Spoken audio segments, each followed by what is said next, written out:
the last brief we gave you was at the beginning of the year, where we gave you a reflection of our funding for this year. Today we have called you to indicate to you as to how far we have gone to respond to the needs of the students of this country using the NSFAS. And Minister will also touch on other key critical aspects of our post-school education and training in terms of certain developments within the system. So this is the essence of our media briefing, and thank you very much for joining us. For you who are here, for those that are joining us at home and online, thank you very much for your indulgence. Without any further ado, let me take this opportunity to call the Minister to come and address this briefing. Thank you.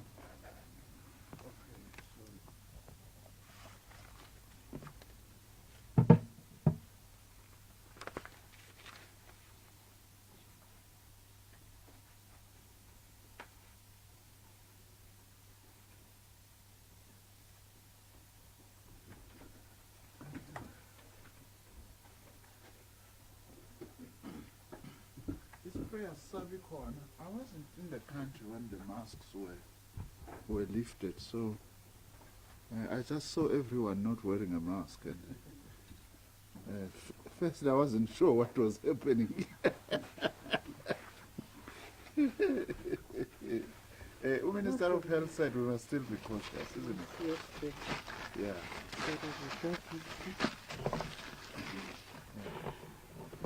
Okay. Program Director, Ishmael Mnisi, thank you very much. Our Director General of the Department of Higher Education and Training, Dr. Nkosinathi Sishi, the Chairperson of the National Student Financial Aid Scheme NSFAS Board, Mr. Ernest Kosa, the NSFAS CEO, Mr. Andile Nongoko, my DDGs that are present here today. I see Dr. Sucigwa is here. My special advisors, the NSFAS executive and staff, officials, other officials from the DHT and from my office, members of the media, ladies and gentlemen. Thanks very much for coming to this press briefing, which is a briefing really about work in progress, which we think it's important that now and again we share with the media. We decided that today we're going to focus on matters relating to the National Student Financial Aid Scheme, and then also deal with some of the current challenges in some of our post-school education and training institutions and what we are doing about those, as well as just end up with a short briefing about the work of the Ministerial Task Team given the task of developing a comprehensive student funding model. So those are the issues that we want to brief the country about today. At the beginning of the year, I announced that the National Student Financial Aid Scheme would receive additional budget to ensure that all eligible students who have been registered to further their education at a TVET college or university for approved courses are supported. Prior to my announcement, it was clear that NSFAS was unable to conclude funding decisions for especially new university students on the basis of available budget at the time. My ministry then launched a major effort to engage the Minister of Finance and also seek cabinet approval for additional funding to meet the shortfall. The total amount of 47.3 billion rand was subsequently then allocated to NSFAS following the funding shortfall by the Department of Higher Education and Training for the 2022 academic year to cover both TVET colleges and the public universities. Once again, we would like to express our thanks and appreciation to Cabinet and the Minister of Finance for this support. I'm happy to report that with funding certainty NSFAS was able to timeously respond and release funding to all qualifying students. I'm happy to report that I wish to also upfront to take this opportunity to thank the National Youth Development Agency, together with the Education Training and Development Practices SETA and the SETA employed interns, for their assistance to our young people in their applications and queries with regards to NSFAS at the beginning of this academic year. However, we continue to be constrained by prior challenges caused by the COVID-19 pandemic. As you might recall, my department had to provide support to the extended academic year and ensure that the NSFAS-funded students continue with teaching and learning even during the periods of what one would call hard lockdowns in the course of this pandemic over the last 2 years and a bit. In addition, many institutions had to use their own resources to ensure that they support NSFAS-eligible students while NSFAS was still awaiting the transfer of funds. In the absence of the upfront payments, we have noted the need to align the start of the academic year with the release of the NSFAS funds. As a result, I requested my department and NSFAS to plan in a manner that will enable students to have funds at the beginning of the academic year. I am pleased to say that under the leadership of the DG working together with NSFAS, there has been considerable progress in this regard towards future academic years. I made a call to all institutions to ensure that they finalize the submission of their registration data to NSFAS to ensure that there are no delays in processing the transfers. Most institutions heeded the call on time. Perhaps, Ishmael, it's important for me just to explain this a little bit, that normally the glitches and the challenges that we experience regarding the disbursement of NSFAS has got multiple causes, some of which I'm going to outline here, but not only outline those, but also state what we are doing about them. And one of the glitches is this one, of institutions not supplying data to NSFAS on time as to which students qualify in terms of progression so that NSFAS is able to release money for those students. Today I have received a report from the chairperson of the NSFAS board, Mr. Kosa, and the CEO on the progress made thus far since our last announcement.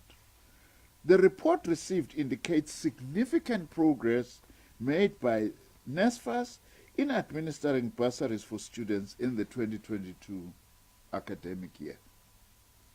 The report highlights the registration data that has been received by NSFAS from our 26 public universities and 50 TVET colleges and payments that have been made thus far. One of the key guiding principles in the processing of the funding for all eligible students was the work done by both NSFAS and the Department of Higher Education and Training in ensuring that the 2022 NSFAS eligibility criteria and conditions for financial aid are approved, published, and adhered to. Now, part of this briefing has got to do with the fact that what we want to underline is what is to be done in the wake of some of the glitches and what we are doing as government together with NSFAS to address whatever glitches may still be there. The funding policy is a very important instrument in guiding NSFAS processes in making funding decisions, applications, as well as dealing with appeals. I must emphasize that the appeals process has received much attention in the 2022 NSFAS eligibility criteria and conditions for financial aid policy than ever before. The policy is very clear on the categories and criteria for appeals. It addresses previous disparities on the application of the N+ rule between TVET colleges and university students. The policy makes further provision for students who no longer meet the N+ rule to be considered for funding if such students are in university and can prove that they've got 60 or less course credits to complete a qualification. This is on condition the student obtains support from the institution. Now, it's important to see that as government, we are trying very hard to get our students out of the system. That those who are left with few credit and who are promising, they can make certain appeals, provided they are supported by their own institutions on how best to deal with their situation. NSFAS has now developed an appeals system that guides the students through the appeals process.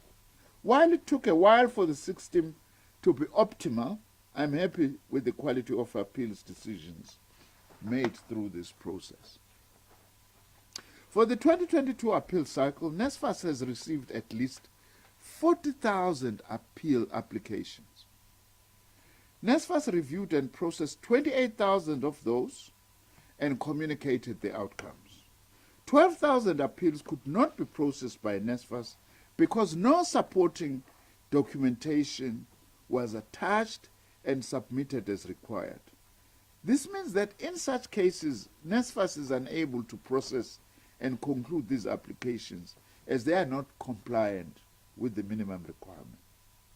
Contrary sometimes to what our detractors say, NSFAS, as they may explain further for those who may want to ask, has a system to deal with appeals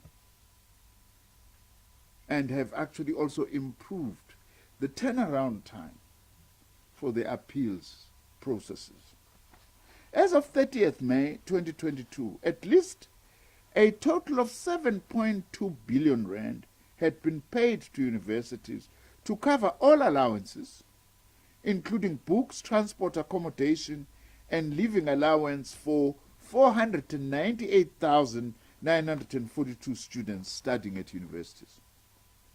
NSFAS has also paid 2.8 billion rand to TVET colleges, covering tuition and allowances for approximately 200,000 students. NSFAS received the second tranche of its budget allocation at the beginning of June 2022, which will be used to reimburse universities for tuition costs, as these were not covered with available funds in the first tranche of payment. Universities are due to receive second quarter payments at the end of June 2022. Now, let me focus just specifically now, first, on just university student funding. All of our 26 universities have submitted registration data. In other words, the number and names of students who have registered to NSFAS as expected. However, a few universities must still resolve data exception to enable NSFAS to process registration data. I urge our institutions to really work hard to improve their systems, because some of the things that frustrate students have got less to do with NSFAS sometimes, but has got a lot to do with the university's own and college's own processes. But I'm talking about universities for now. These exceptions relate to students who have not met the funding conditions when being assessed, including qualifications not properly approved and registered by the relevant authority. Furthermore, there are substantial duplicate registrations picked up across the system from universities and colleges for the same students. Here's a problem we are picking up that really needs to be addressed, that you find a student registered in more than one institution. In such a case, NSFAS can't pay, because NSFAS doesn't know which institution is the genuine one that the student is actually registered with.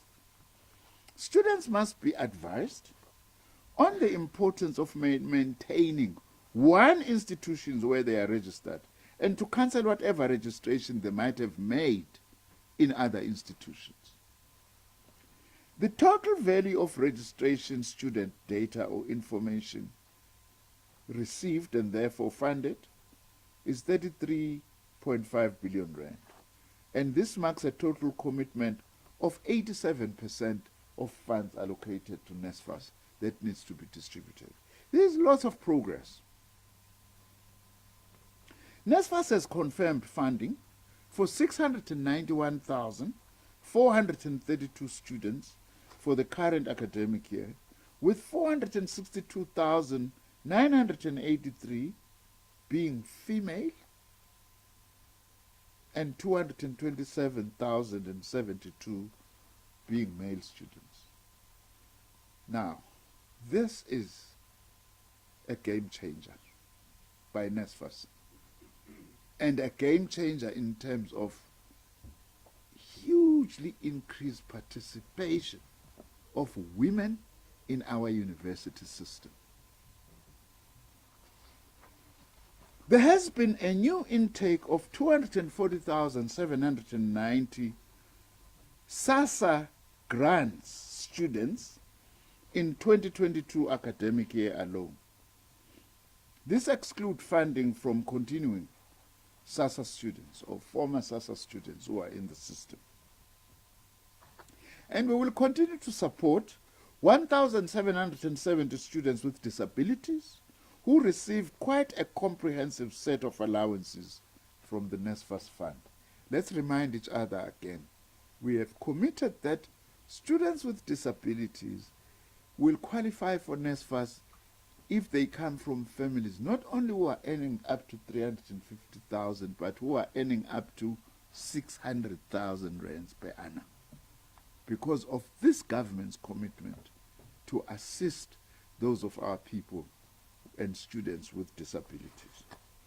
Out of this number, 362,482 continuing students with 136,460 new students having been funded during this period.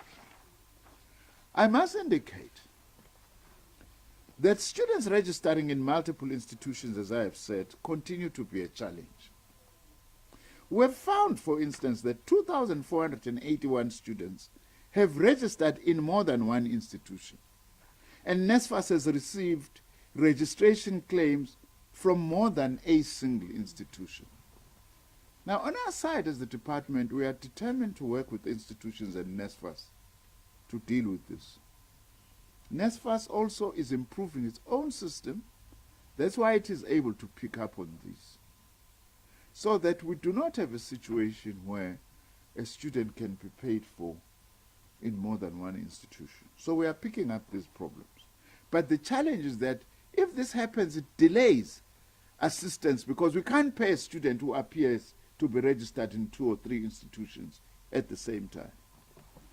Another big challenge, to rectify this problem, students are requested to deregister in institutions that they are not studying at and submit evidence to NSFAS so that funds can be released to the correct institution. So we are saying everybody must take his or her own responsibility.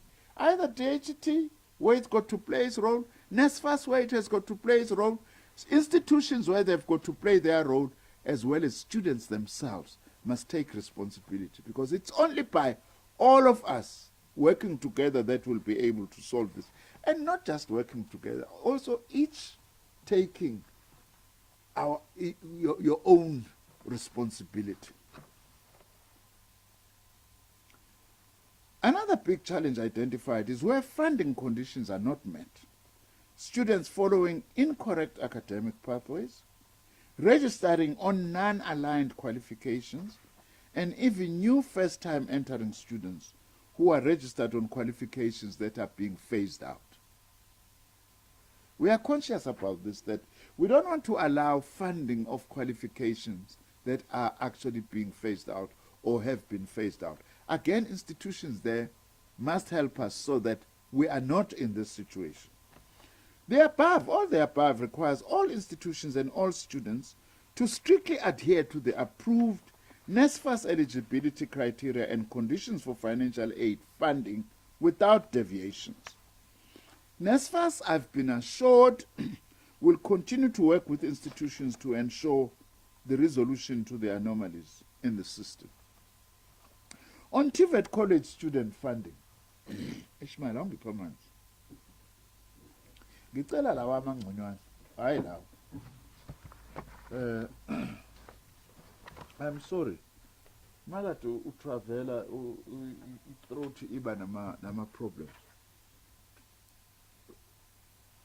Cheers to NSFAS. On TVET college student funding, for 2022, TVET college bursaries, NSFAS projected a 10% growth in student numbers across all TVET academic cycles to an estimated 395,000 students. In this regard, NSFAS made provisional funding for 380,000 TVET college students. To date, NSFAS has received registration data for close to 200,000 students. This is at about 52% of expected and provisionally funded students in colleges. In seeking to close the gap and understand the issues at college level, NSFAS deployed its staff in May to assist TVET colleges to submit registration data according to NSFAS requirements. This intervention assisted in the improvement of data quality submitted by the TVET colleges. However, this intervention is not sustainable, as NSFAS does not have enough capacity to adequately support TVET colleges at various campuses in this particular way in the long term. Now, DG, this means now this is our challenge as DHET. In terms of much as monies are difficult, how do we assist to resource or find mechanisms to creatively resource TVET colleges so that they improve their capacity to manage and distribute NSFAS? Because this is one of the challenges that we continue to face. But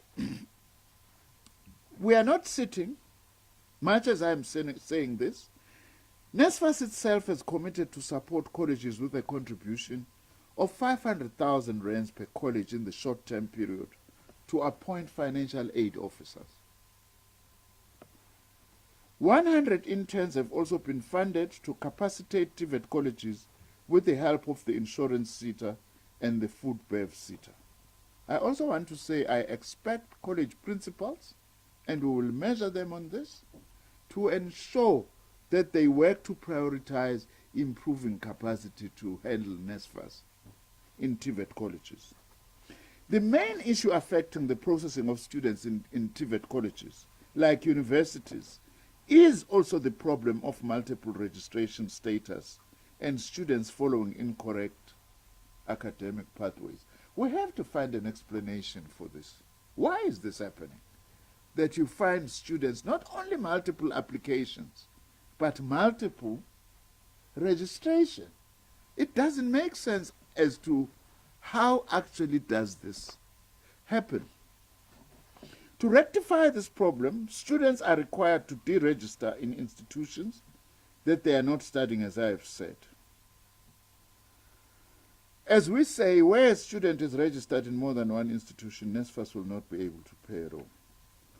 So we've got to go to the depth of this problem in order to prevent this from happening. Another big challenge that we face with NSFAS funding is where funding conditions are not met, or students following incorrect academic pathways, or registering in non-aligned qualifications. There were 4,287 unprocessed students for payment by NSFAS because of these exceptions that I've just outlined. NSFAS has started a reconciliation and data sharing exercise with institutions for the resolution of these identified exceptions. So work is being done. But we also urge, by the way, also SRC, Student Representative Council, to work with management and to work with us to be able to address a lot of these problems as they happen at institutional level. I am pleased to indicate that the NSFAS board has recently proposed new policy reforms to improve the efficiency of the scheme, which I have considered and agreed to. These policy changes have proved to be positive in improving service delivery. Now let me talk about other NSFAS administrative issues relating in particular to student accommodation and related issues. Because recently I have been inundated with complaints by students about student accommodation problems, particularly around evictions by landlords. From 2023, NSFAS will take a proactive role for NSFAS-funded students insofar as student accommodation is concerned in order to ensure value for money. We don't want NSFAS to be paying decent amount of money for student accommodation, but for students to be staying in shacks. I'll come back to this matter. The centralization of student accommodation has been a subject of much debate in the sector. The challenges facing student accommodation vary from problems of quality, availability and safety of such residencies to challenges on how allowances for accommodation are being claimed for and used. Through numerous engagement with students, student leadership bodies, educational institutions, and student accommodation providers, it is clear that student accommodation remains a major challenge to resolve. This is the case in both private accommodation and student accommodation owned by various institutions, either universities or colleges. There are insufficient beds to accommodate students, and some institutions do not have sufficient quantities and quality of own accommodation. The building of more infrastructure for student accommodation remains a priority for government, and I intend to accelerate such construction, including through partnerships with the private sector.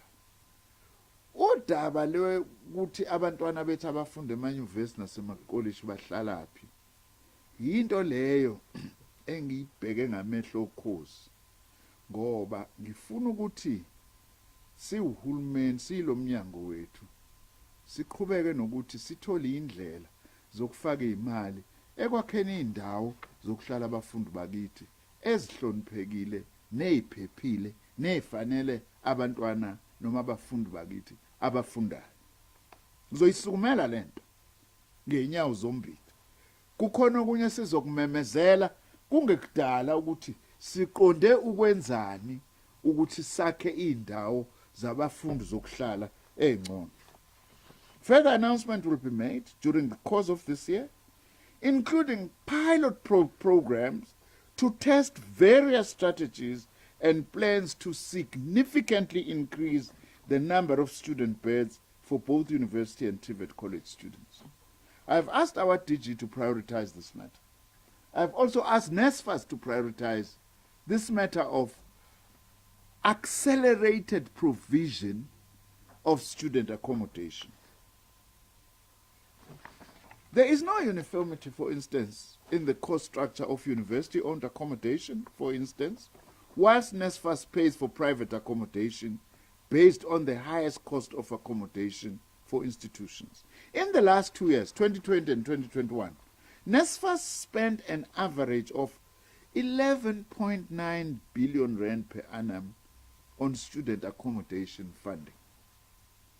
Now, it's important to emphasize this because often when there are problems, then we are presented as if this government and NSFAS is not doing anything about student accommodation. There is no such.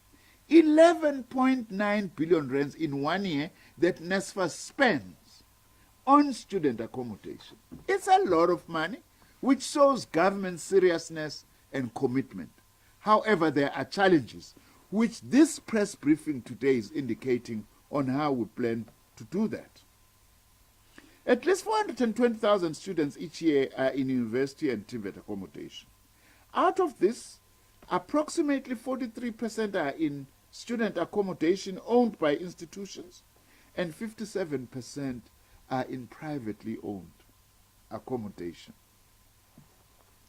My view, simply, is that with NSFAS carrying about 12 billion rands in funding student accommodation, we can use this money much more creatively to access more billions of rands to actually accelerate the construction of decent student accommodation. I've asked both my DG and NSFAS to urgently look into how do we use this advantage that we have. You know, I'm now reached a stage that this thing of NSFAS, simply just guaranteeing anyhow, anywhere, student accommodation, without both us as the department and NSFAS having a say on how that money is being used, it's not something that is acceptable. We need to change that. We need to have much more say. Similarly, DG, this thing of just giving institutions money for building infrastructure and including student accommodation, and we are not closer to how those monies are being spent, is being irresponsible on our part.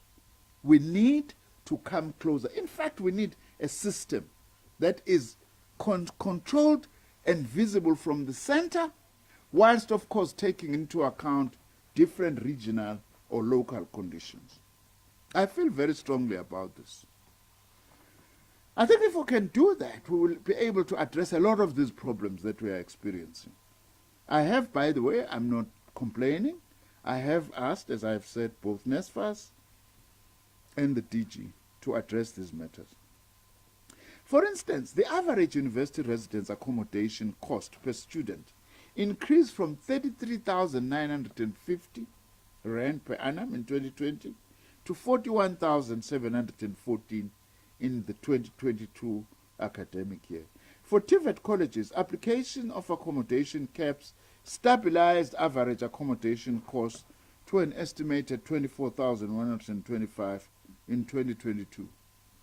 By the way, one of the things we've got to address is that this is an average, but costs of accommodation are not the same in different parts of the country where our institutions are located. The unregulated accommodation increases for private accommodation is a serious challenge for the sector and the students. To manage increasing costs of student accommodation, there is a need for a sector engagement that will facilitate regulation and centralization of funding norms and standards for student accommodation across the post-school education and training system. To this extent, NSFAS will be hosting from this coming Sunday to Tuesday, a student accommodation housing or student housing summit in Mangaung. All interested stakeholders in the student accommodation sector are invited to participate at the summit by visiting www.nsfassummit.co.za for more information. The objective of the summit is to create a platform for consultation with stakeholders in the student housing market. The summit will be a forum for exploring suitable solutions and conditions and guidelines for student accommodation, accreditation, pricing, and other value-added services for the benefit of our students. After the summit, NSFAS is expected to develop a sustainable NSFAS student accommodation framework and effective instruments for the post-school education and training sector to overcome the challenges I've just outlined. One of the most persistent complaints that I received, including on my Facebook, by the way, some of my Facebook friends and posts, they say, yeah, the minister is not interested. I read every post in Facebook about the sector that I'm working in. Not something I can help with yet. I hope that's not responding to me. So one of the most persistent complaints that I received is the timely payment of allowances for student accommodation and unscrupulous syndicates, by the way, who are seeking to defraud students of their allowances. We're getting closer to that. NSFAS has responded to this challenge by implementing direct disbursement of allowances into the bank account of NSFAS funded students. However, Chair of NSFAS and DG, I do need to say this. It's not ideal to pay cash into students' bank accounts for accommodation. We have to work towards finding a different system, because we know for a fact that some of the students don't use that money for what it is intended for. We know some of them, they get this money and they go and stay in some unideal accommodation in order to pocket the change. That's not good. Also, when then some of those students encounter problems, we then get blamed as government, when in fact we have paid money for students to be able to access decent accommodation.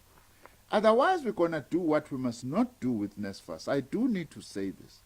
NSFAS is not a social grant. NSFAS is an education grant. It's not a social grant. In other words, it is meant exclusively for studying. It can't be used for anything else. We know some of the students will try and save some money in order to help at home because they are poor. We understand, but still that is not what NSFAS is meant for. We understand the pressure they are under, but NSFAS is not meant for that. I think that the sooner we are able to fund a safer and sustainable system that does not allow money meant for accommodation to be pocketed for other ends, the better. Now, service providers also that will now help us and help NSFAS to disperse allowances to students have already been appointed. Am I right? Yes. Okay, because that's your problem. Anyone who wants to ask that, NSFAS assures me that service providers that will help us with facilitating disbursement of allowances have been appointed, because that has also been one of our problems. Also, a pilot will be initiated will be initiated at the beginning of July, to perfect this system and processes. This pilot is expected to last for 3 months, after which the program will be fully rolled out. NSFAS can explain the details of that. This process will ensure timely payment of allowances and will introduce the necessary controls, efficiencies, and safeguards. As I say, NSFAS will provide details on that. We are very pleased that there is progress in improving the management and disbursement of allowances. One of the issues that I will be confronting as a matter of urgency, that I intend to confront, that's a better way of putting it, are those students who are benefiting illegally from NSFAS student funding by falsifying that information and documentation submitted. DG and Chair and CEO of NSFAS, I'm just getting too many anecdotes. They begin to worry me, of senior professionals and managers who are working well and earning well, whose kids are beneficiaries of NSFAS. They are thieves, those people, because they know that they don't qualify, but they have found a way of provision of false information such that students who come from better off families benefit from NSFAS, whilst poor students from the working class continue to be excluded. I'm targeting this. I'm aiming at this. I will be working with the South African Revenue Services and SASSA, because I suspect part of the entry point is through SASSA.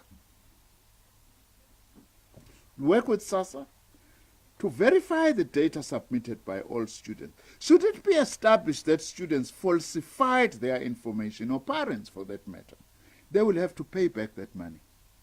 And also, we will have to open criminal cases against them. We will make announcements not long from now, DG, on this matter, because I think we must start this as a campaign. We cannot allow NSFAS money to be abused. Those who are abusing it must be nailed, because they are actually stealing from the poor. Too many, I'm told. You know, some they even point out. I know someone who is a hugely successful senior official in government, together with a male, together with a wife, who is a senior matron in a hospital. Their kids are getting NSFAS. How come? And we cannot allow this situation to continue, because as government we do not have enough resources. Corruption on this score will have to be fought relentlessly, as it is deserving poor students who get disadvantaged and excluded because of fraud and corruption by those who do not qualify. As I say, our DG and NSFAS will make the necessary announcement. I want us to launch this investigation and campaign. I was told, by the way, by NSFAS, if I'm not mistaken, that already last year you picked up 5,000 students. How many? 34,000 who were benefiting from NSFAS, yet they came from families who do not qualify. 34,000. It means there is a serious problem, and this problem has to be addressed. I will also take responsibility, by the way, to engage my colleagues in the law enforcement system to work with us so that we are able to deal with these problems. And we want to urge all parents and students not to continue to do this. Anecdotes. NSFAS students driving a motor vehicle. Uyithatha phi imoto umfundi kaNSFAS? Uyithenga ngani imoto? Uyithengele ubani lo moto? Udrive imoto une flat screen erumini, ne system your music, but we NSFAS beneficiary. Surely there must be something wrong that is happening. Also, we need, by the way, to look at, I don't want to preempt the report that I'm taking to Cabinet on comprehensive student funding. We're also finding that government is spending not one, but a couple of billion rands through bursaries that are offered by national government departments, provincial governments, municipalities. It's lots of money. And some of the students are double dipping. They are getting those bursaries and getting money from NSFAS. That is why DG is very urgent that we get our systems working so that we are able to pick this up. Now, let me then moving towards ending just the last two sections I want to deal with.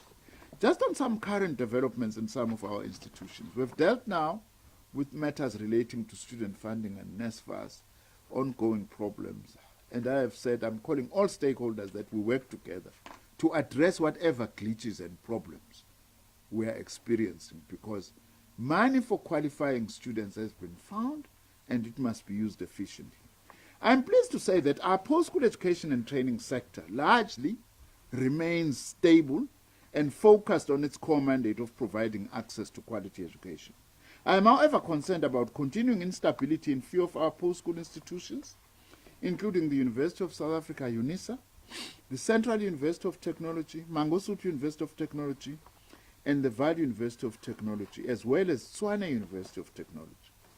I remain seized with the challenges in these institutions. Next week, I will be meeting the Council of UNISA to discuss their response to the findings and recommendations to a ministerial task team that I had appointed to look at the business and operating model of UNISA. Shortly after hearing the views of Council, I will, without any further delay, DG, announce my response to the findings of that ministerial task team, taking into account both the views of Council and other developments at these institutions. I am also determined to ensure that Council, management, and all other stakeholders at UNISA must remain focused on the core mandate of that institution. What is the core mandate of UNISA? The core mandate of UNISA is not its 4 billion rands budget for the sake of it.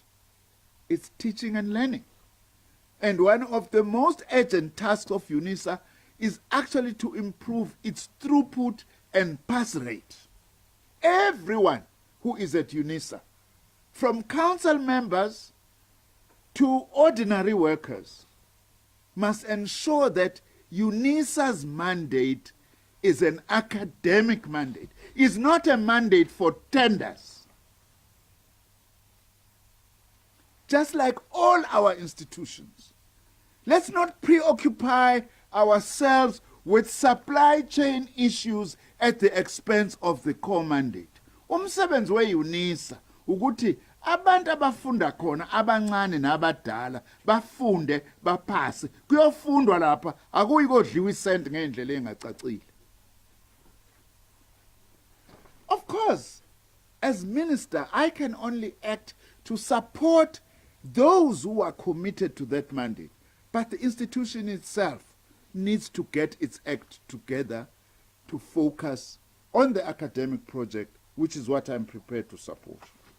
I'm also concerned about instances of instability and destruction of property at UNISA. I have urged management to ensure that it continuously engages all stakeholders on all issues that affect the stability of that institution.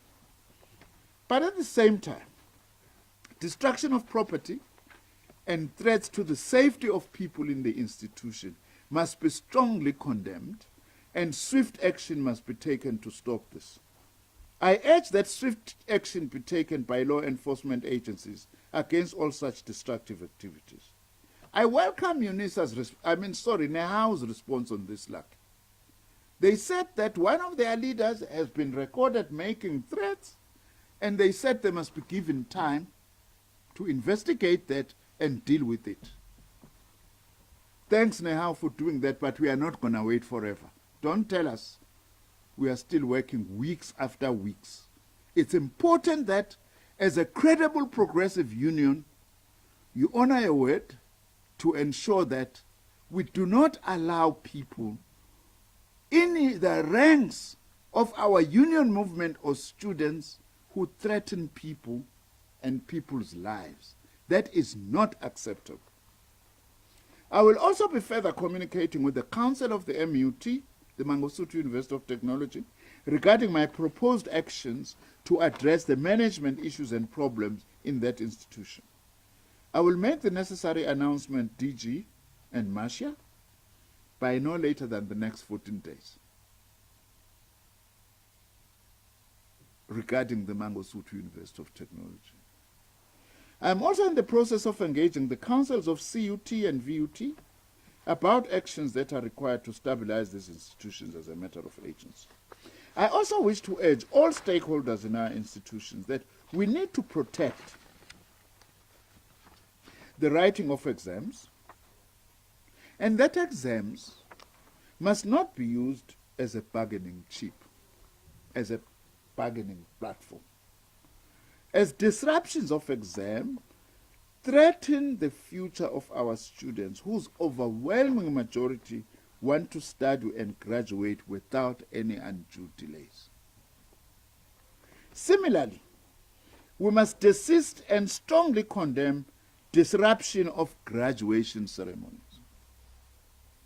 Our institutions of higher learning are at their core places to prepare young people for a life of democratic citizenship, where we use the power of intellectual and social engagement to foster a world free from the scourge of violence, hatred, discrimination, and inequality. That's what our universities are.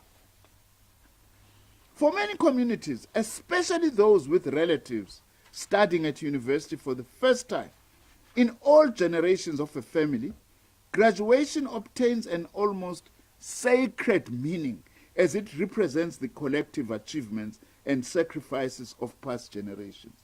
In my youth days, you will never, in the name of comradeship, disrupt my graduation ceremony. As the first graduate in the history of my family to ever wear that special black gown and that strange hat, as some people call it. Now, to disrupt these graduation ceremonies for families traveling from across vast differences often from other countries, for instance, is a travesty of our democratic ideals. The majority of these graduates in our country are in any case from working class families, and thanks to NSFAS. By the way, in black African working class communities, a graduation ceremony is as important as a wedding. So we urge that let's not gamble. Whatever demands we have, we can't disrupt graduation ceremonies because we want whatever demands. You can't make the working class suffer in the name of the working class. You can't trade one advantage of the working class against another. During the month of July, I intend engaging with all the trade unions organized in our post-school education and training sector, as well as the South African Union of Students, as part of our ongoing engagements with key stakeholders in the sector, in order to ensure that our sector remains stable and focused on its core mandate of learning, teaching, research, and community outreach. Shortly after engaging unions and students, I will be engaging university vice-chancellors and college principals, including in the CET sector, as part of our ongoing engagements. I also wish to call upon all in our post-school education and training sector to desist from destruction of property and any threat to life and limb in our institutions during protests. Destruction of property is nothing but an act of sabotage of our education system. What I saw at the gate of Mangosuthu University of Technology yesterday or day before yesterday is completely unacceptable. In fact, that's staggering if we are to call that what it is. Why would you ban university property? For what reason? Destruction of property, by the way, does not only affect the education of current students, but compromises the educational interests of generations to come. This must simply not be tolerated, and all needs to be done to ensure the protection of public property in our country and institutions. Sometimes we are told there is language we are not allowed to use as ministers. But if I can use the language of the progressive forces of this country, to destroy public property is counter-revolutionary, and it must be treated as such. At the height of apartheid, the late Oliver Tambo used to say, no matter how angry you can be, what protests you have, don't destroy a single education institution, because we will need those institutions after we overthrow apartheid. That's what Oliver Tambo used to say. Today it's so easy for people to just destroy university and other public property, in whatever name they say that. It's not acceptable. We are urging all that we must desist from this. On our side, we will do whatever we can, our contribution to address whatever problems are there. Let me end by saying I'm very pleased to announce today, although I'll be giving further information at an appropriate time, that I have now received the final report from the Ministerial Task Team on student funding for our country. This brings to an end the Ministerial Task Team's work of developing policy proposals for a long-term student financial aid policy, and takes into account the comprehensive student financial aid needs of our post-school education and training sector. I will now be presenting this report to Cabinet shortly for its consideration. I would like to take this opportunity to particularly thank Professor Mtose of the University of Zululand, who ably chaired this Ministerial Task Team, and all the members of the task team, as well as all those who participated in this exercise. In conclusion, I have already requested the NSFAS board to prepare for the opening of the application window for student funding for the 2023 academic year. The sooner NSFAS opens the application window period for funding, the better for having a good start to the 2023 academic year. Let me take this opportunity to thank the leadership of NSFAS, the chair, the CEO, and your senior management and all the staff, and our TVET colleges and universities, and the many other people for the work that they are doing. I would also like to thank The student leadership in our institutions, the trade unions in our sector, and the national student organizations for their support and cooperation. I would also like to thank Dr. Nkosinathi Sishi, the DG of our DHET, for his able leadership of the department, together with his executive management and all staff members. Our DG remains seized with swift attendance to all the problems in our PSET sector. Thank you very much. This was progress report and reporting back to the country on these very important matters in the post-school education and training sector. Thank you very much, Ishmael. Thank you, Minister.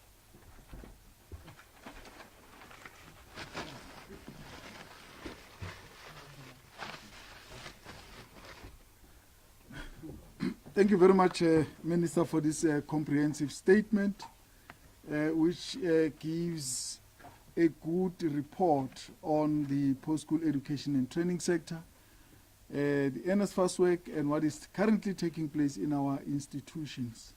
I will now take this opportunity to give members of the media who would want to engage with the statement. As indicated, we do have the chairperson of NSFAS, the CEO, and our Director General joining the Minister to respond to you.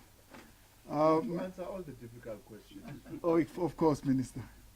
May I see by a show of hand if there are any questions? Vanessa, you will indicate if we have questions online, telephonically, if there are any, on WhatsApp. Thank you very much. Do we have any questions here? Nothing. Minister, DG, Chairperson and CEO, it seems as if we do not have questions. The message has been overwhelmingly received. I believe members of the media, they know that if they want to engage, they can send their further inquiries to myself. We will respond as such. For now, let me take this opportunity to thank the Minister and the leadership for their availability. And thank you, members of the media, for being here as well. Siyabonga. Thank you very much. Thank you. Good luck to the